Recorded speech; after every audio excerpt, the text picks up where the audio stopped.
My stepniece's lie nearly destroyed my marriage. I never thought a single lie could almost ruin my life. But it happened at my dad's birthday cookout.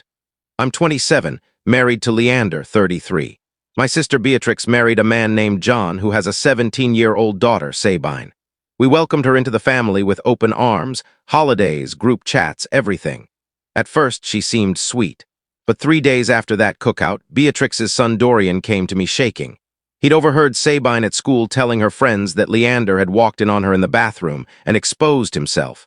I felt the floor drop. My husband.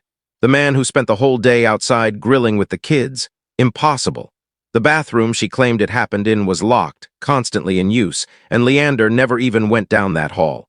Still, the accusation spread fast. And one thing was clear. If I didn't act, my husband's reputation, and maybe even his freedom, could be destroyed. So the very next day, I called a family meeting. My parents, Beatrix, John, and Sabine all sat in my parents' living room. I looked Sabine straight in the eye and calmly asked her to repeat the story she told her friends. She froze. Her face went red. And then she burst into tears, admitting it was all a lie. She said she felt left out because her friends at school were sharing stories about older men, so she made one up, using my husband as the character. I told her point blank, "You could have ruined his life, destroyed his career, our marriage, all because you wanted attention." My parents banned her from their home. I banned her from mine. Beatrix begged for forgiveness, but I didn't budge. Some lies are unforgivable, and then things got darker. Weeks later, Beatrix called me with something chilling. Sabine had admitted to her father that she'd done this before. Back in Oregon, she'd accused a teacher of misconduct, and when the school investigated, they found zero evidence. She had also spread lies about a male student at a school dance. She'd been caught, and that's why she was sent to live with John. In other words, this wasn't just a mistake. It was a pattern. Soon, more proof poured in.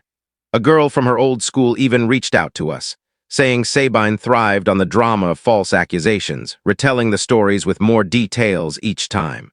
By then, it was clear Sabine wasn't going to stop. Her father cut contact, my parents kept the ban. And eventually, she was expelled from school in Oregon after trying it again, this time against a substitute teacher. That was the final straw. She now studies online, living with her mother.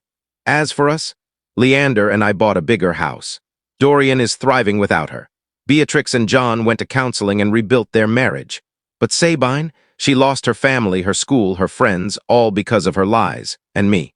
I learned that sometimes the scariest monsters aren't strangers in the dark. I can't share the full story here, but if you want the whole truth, the full video is in the description below.